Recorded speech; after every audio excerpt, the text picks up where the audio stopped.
Presenting Rolling.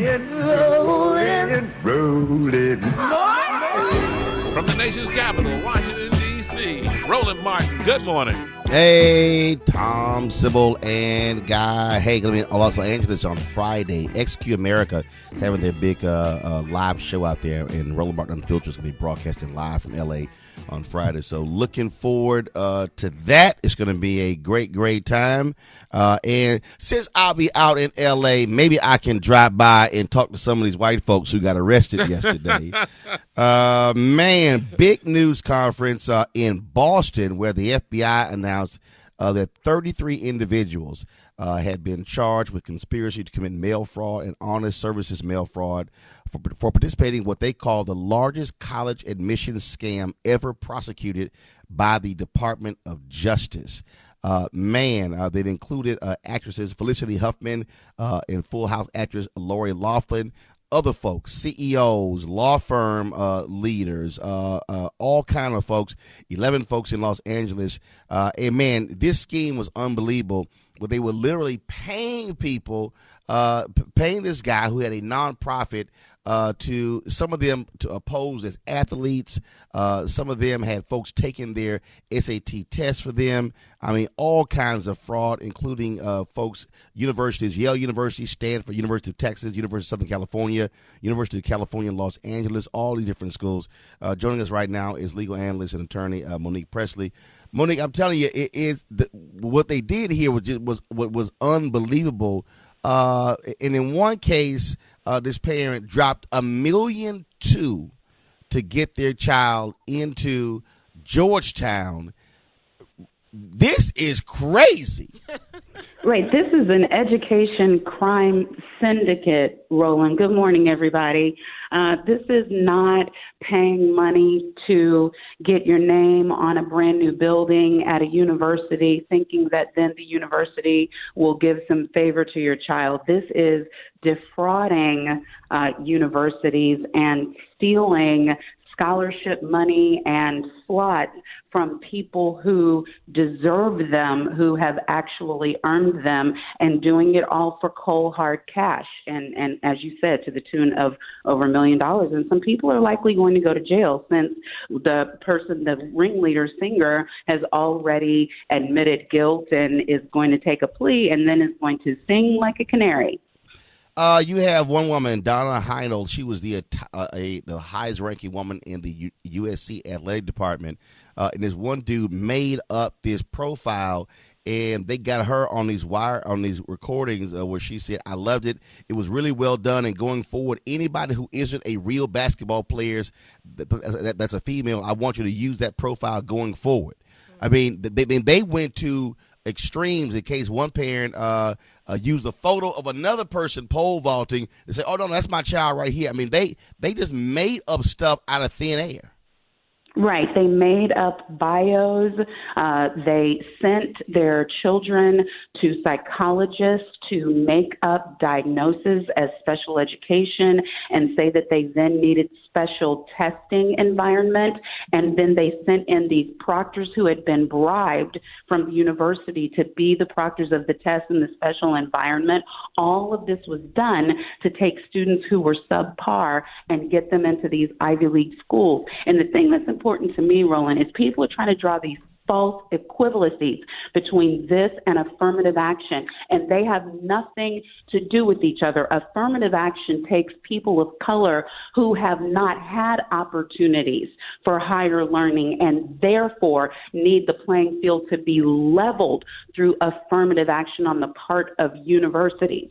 These are people who have had every opportunity, students whose parents have given them everything, and they still could not on their own get into these schools, and the parents had to pay in order to get it done and committed crimes in doing so.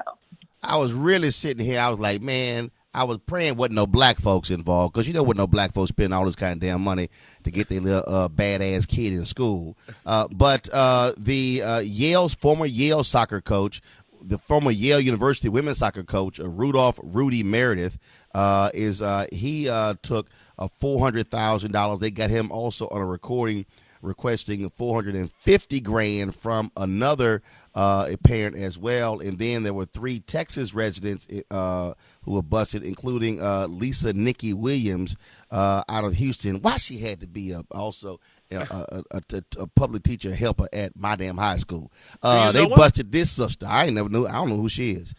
They busted her, and she was one of the folks who administered the ACT and SAT exams in Houston as well. But when it comes to the folks who paid all this money, most of them are white. You got a few folks who were Asian and who were other nationalities.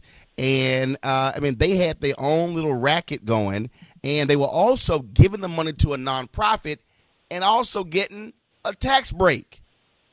Right, giving the money to a dummy nonprofit. It was a shell company set up as a nonprofit so that they not only were stealing admission slots through bribery, but then were defrauding the United States government by taking a tax write-off for it.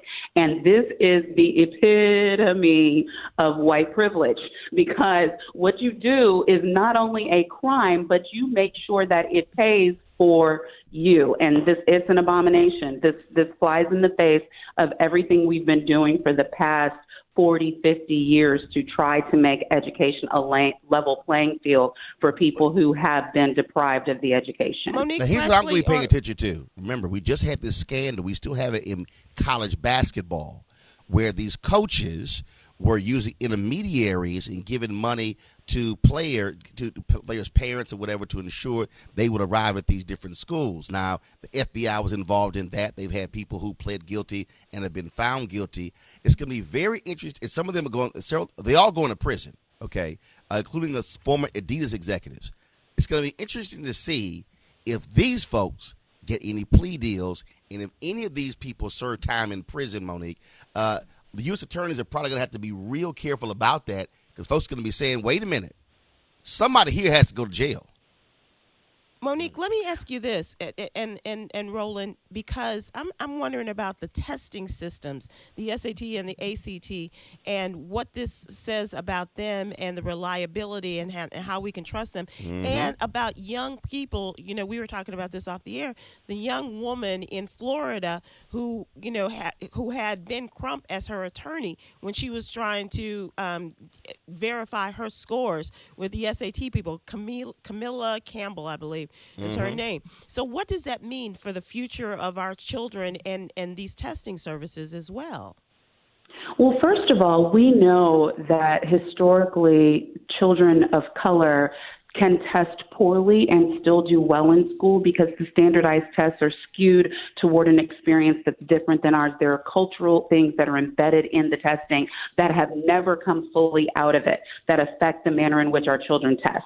But then on top of that, if you have people like these parents who are paying, in essence, for someone to say that their child has a disability, then it's not really the test that's at fault. There's always a human subjective component that can skew the score, or in this place, in this instance, mean for a complete fraud. Because as Roland said, you had a proctor who knew that this student didn't need extra time, didn't need that type of environment. And then even in the environment, they set up the score and skewed it.